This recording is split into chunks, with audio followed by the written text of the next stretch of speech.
Hello, buenos días, ¿cómo están? Hablo un poquito de español, and it's very important for you as entrepreneurs, as human beings, to ask yourself that once in a while. ¿Cómo estoy? How am I?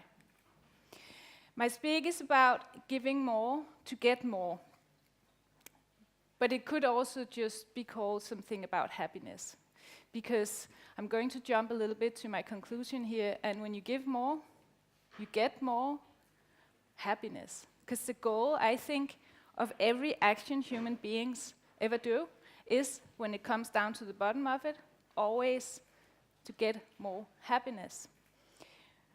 It's scientifically proven that you get happy when you give more than you take.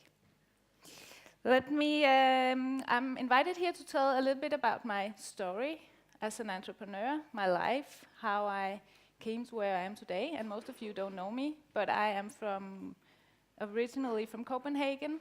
I just recently moved to Sweden. I've been running restaurants in Copenhagen since I met my husband Flemming 15 years ago, when he had just started his first restaurant. I'll tell you more about that. I write cookbooks, I'm a food stylist. I basically always worked for myself, did all kinds of different things that I'll tell you more about. But I do work for someone, although I'm my own employer, because in everything I do, I work for Mother Nature. I work for delivering the message from her that she's always there for us. Let me see. So, in this speech, I'm really going to talk a lot about Mother Nature, La Madre Tierra, and I'm going to tell you a lot about happiness and what makes you happy by my example of what makes me happy. I want to encourage you to use your own happiness as the guiding light when you build your business. Now I'm talking to you who are young and going out and starting maybe your own places. Maybe you're starting a beautiful restaurant or a food business or whatever you're doing. I want you to be really honest with yourself and think what you want. Don't go for what the critics want. Don't go for what other people want. And please don't use stars or press or money as a way to value your success, because now I'm going to tell you something very, very true that I hope you know already. So I'm just reminding you, you're only truly successful when you're happy. Nothing is ever more important, no goal is more important. Okay. So let me tell you my story. I started in the restaurant business when I was really young. As I told you, I met Flemming when I was in my early 20s. He had just started a restaurant in Copenhagen that was one of the first to really focus on local ingredients. Mr. Puglisi worked there, and we had a lot of, now famous Copenhagen chefs working there.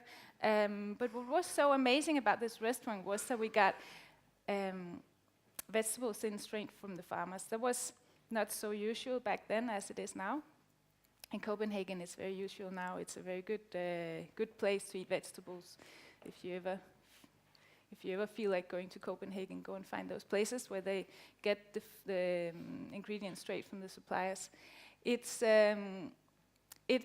was working in the kitchen. I was working in all kinds of places in that restaurant, but in the kitchen, the farmers would come in with bags of vegetables straight from the fields, and it was just amazing for me as a young chef to feel these things laying on the kitchen counter that were just calling to be cooked. It started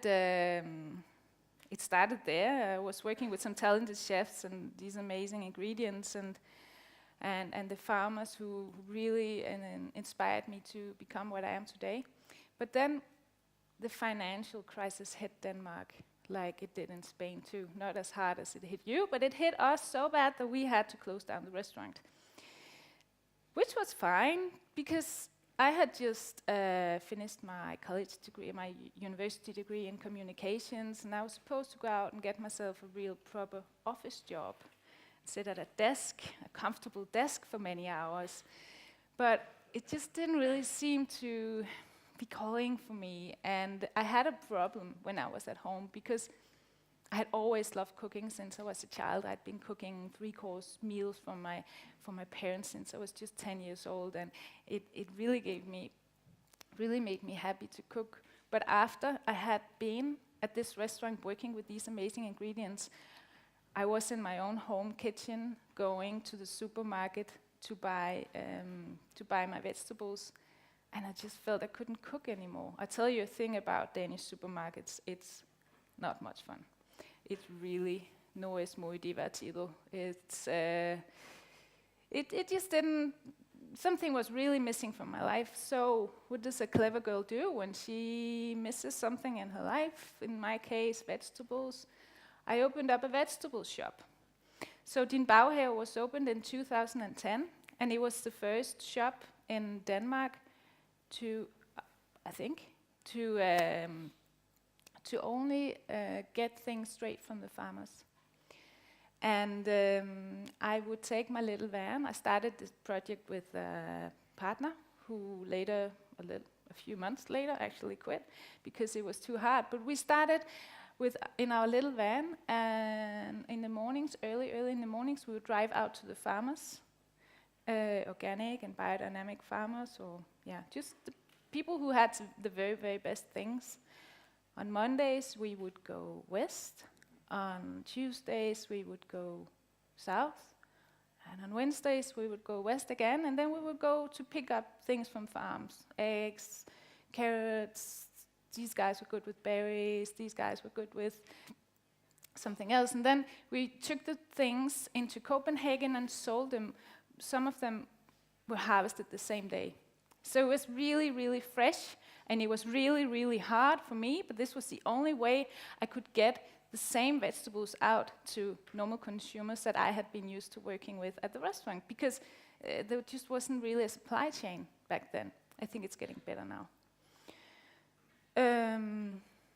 So this was my little shop, and these are some of the things we were selling, only local things. We gave fame to the dirty carrots and the celery and the cabbage and the big bunches of parsley that were just smelling so nice that the entire shop was just smelling of parsley, and it was a really, really amazing place. Monocle called it their favorite deli in the world. We had so much press. We had people coming from Japan all the time to write about us and make movies about us, and it was really it attracted a lot of attention.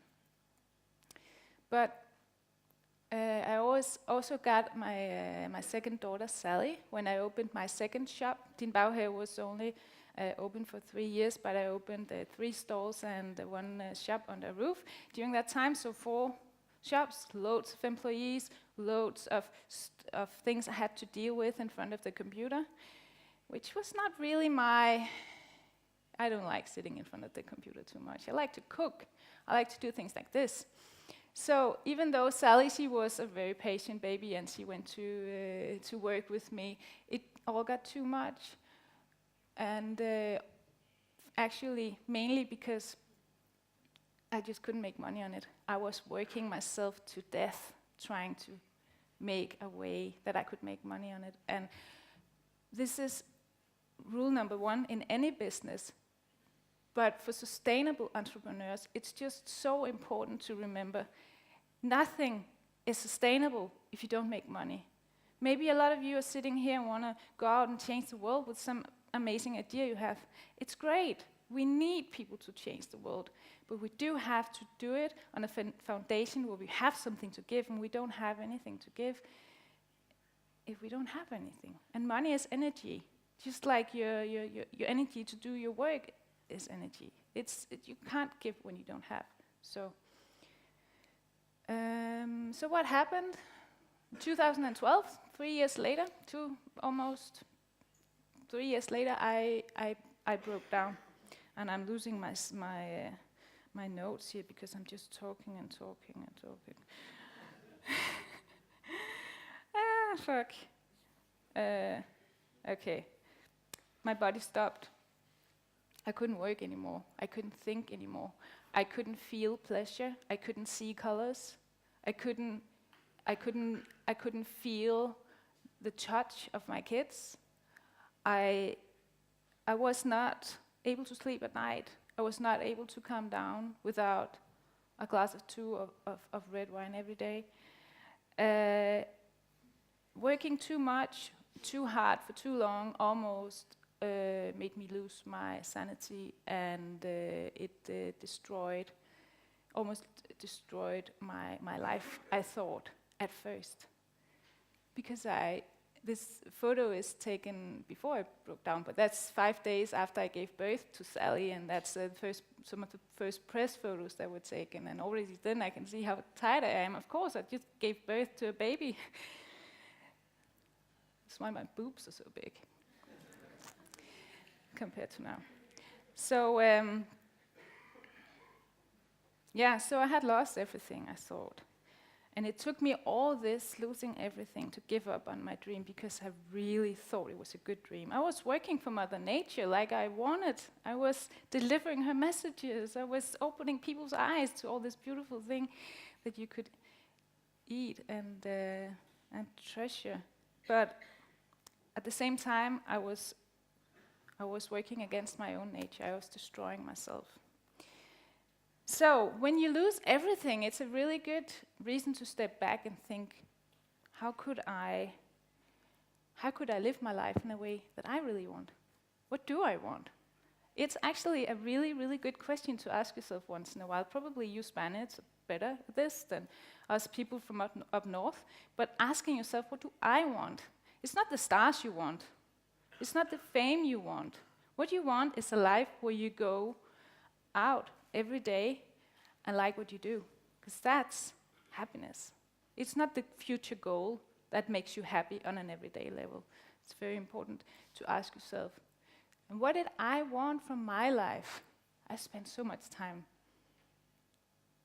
thinking about this and reading about this, and even educated myself to a life coach to get to know more about what is this human mind? What's going on? Why do we destroy things for ourselves? Why do I do that?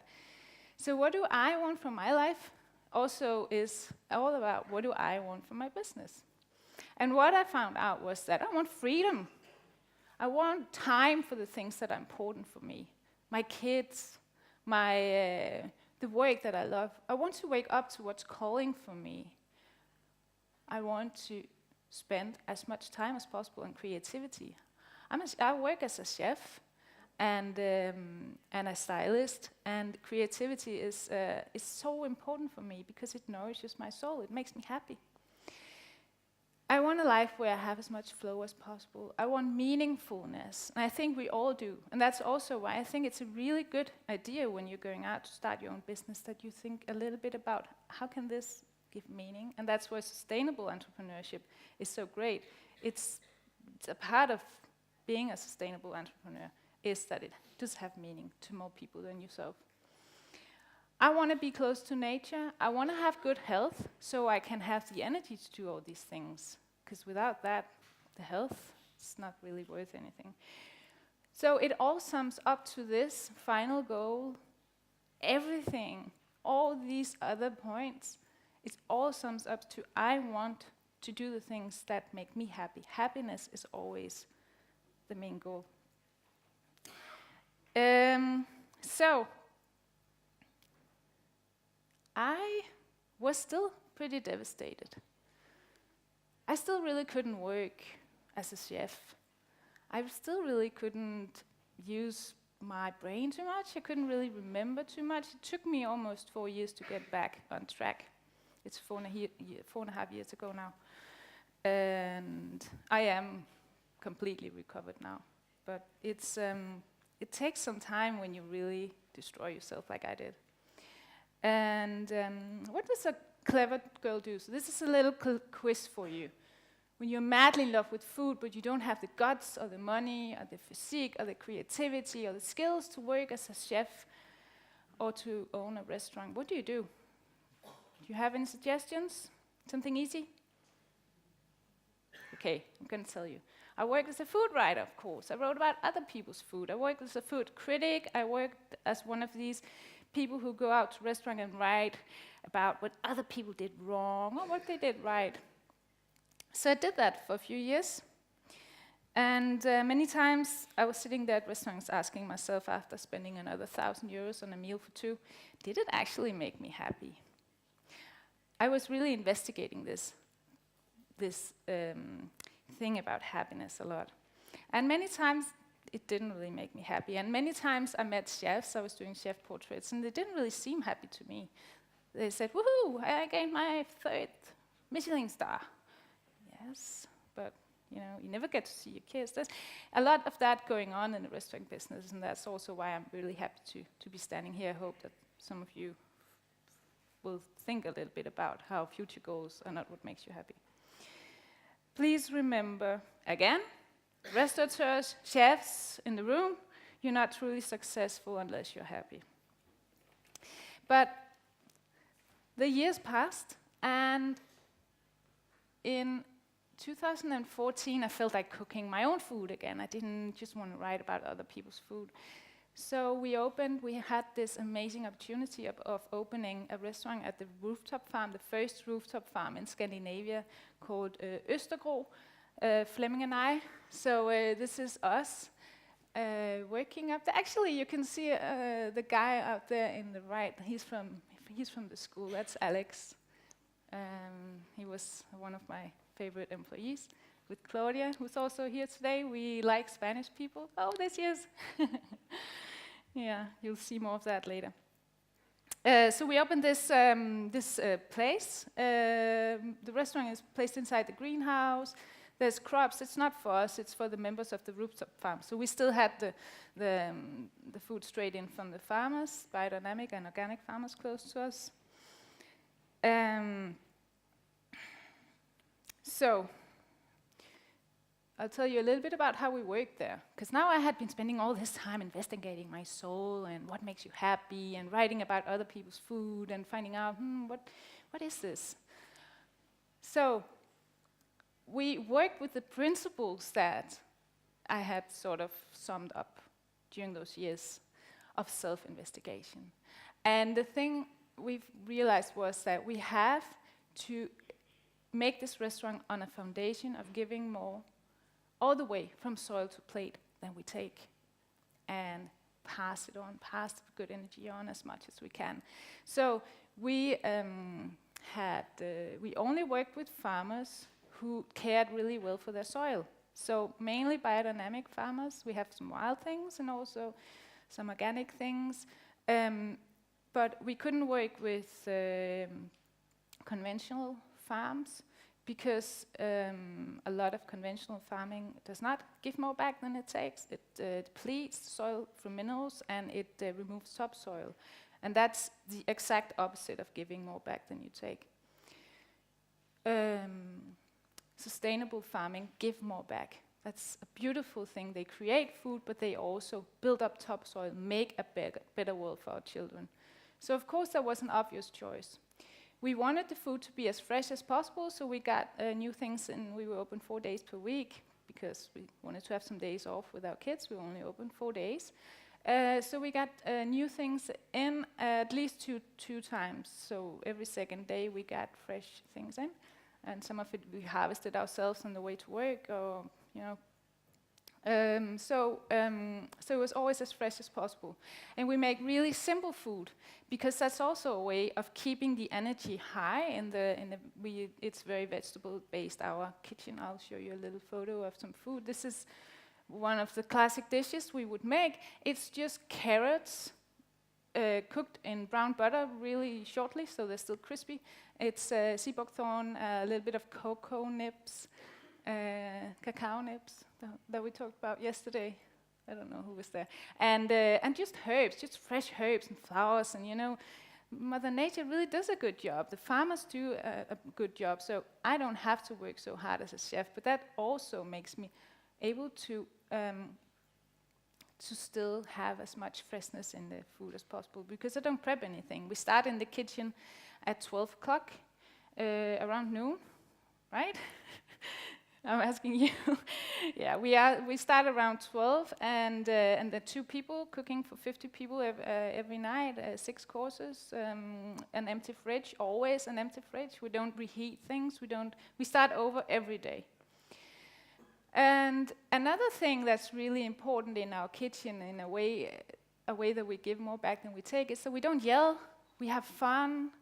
We try to be happy when we work, because otherwise we're going to break this beautiful cycle of high energy that was provided from the farmer who took good care of the soil, the crops that are really vibrant. We don't want to destroy that in the kitchen by yelling or not feeling good about what we do. So it's really important for us to have fun and give the food love. Because how can you give food love if you don't love what you do? It's so important for a chef to ask yourself, do I love what I do? Do I love to work this way? Food is healthier when you give it love. Food is better. Food tastes better for the guests when you give it love. It's not just some hippie shit. There is science behind this. We also do food that does good and only good. So when it comes into the body of the guests, they feel good. We use ancient knowledge as well as the newest scientific research about what makes people healthy, what's good for the body to eat. That means we use good fats, not too much refined sugar, no white flour, lots and lots of plants and berries and other superfoods. There's so many superfoods in nature, so many. And then we serve the food to the guests at the table. It's a long table, everybody sits together. It's really different from what you do at most restaurants, because at our restaurant it's about connection. It's about what makes people happy. And it makes people happy to connect. It makes them happy to share. It makes them happy to be in an environment where they get surprises. Because this is a bonus info for those of you who are going out to start your own restaurants. Making people happy is not about creating the perfect experience for them, because you cannot control happiness. Happiness has a lot to do with hormones. For example, dopamine that is released when you do drugs, or when you eat a nice meal, or when you have sex, or when you look at a nice painting or a nice sunset, but not when you look at the same sunset that you think you're going to look at. It's all about surprises. When you get a little bit out of your comfort zone, the first time you do the drugs, they work. The next time, they don't work so well. That's how it works with dopamine. So, a good thing to remember. Give your guests some surprises. So it's basically just a really old, proven concept of putting people together at a table where they have to share the food and pour their own wine. The concept has been developed over thousands of years at kitchens and living rooms in people's homes, and it works. Restaurants do it differently. The finer the restaurant, the more separation between the guests. If it's a really, really fine restaurant, then you're sitting at a really large table where you almost have to yell, even though you're just 2 people. And you're separated from the waiters. Like, there's a lot of separations, but not here. Then after the meal, we let people out into the garden with the growing plants under the stars. We let them sit at the fire like people have been doing for millions of years. There really is something special about sitting at a fire after a meal, because for millions of years doing this have made us feel secure and comforted. And fire ending is a very important part of our restaurant experience. So, yeah, we do the opposite of what's normally considered pleasurable, but we have very happy guests, and most of all, we have very happy employees. So I have chosen a few of them that you may know, some of you. This is Alex from Canada, who graduated here last year. Yes. So he says, for me, working at StealthSense really changed my perspective on what a sustainable kitchen environment should be. My time at StealthSense made me understand that the overall happiness and satisfaction of the guest is directly connected to the atmosphere and environment that flows through the kitchen. That really makes me happy. He worked at some very, very fine restaurants before mine and after. And then there's Claudia. Woo, she's sitting right there. You know her, maybe? She says, working at StealthSense represented going to a place that made me grow as a person every day, a place where energy and sustainability were in evidence. It's priceless to be a part of StealthSense. And I mean, if that's not passing on good energy, I don't know what is. Because now she's going out to create something beautiful, and she probably was anyway, but it's just so important to do this.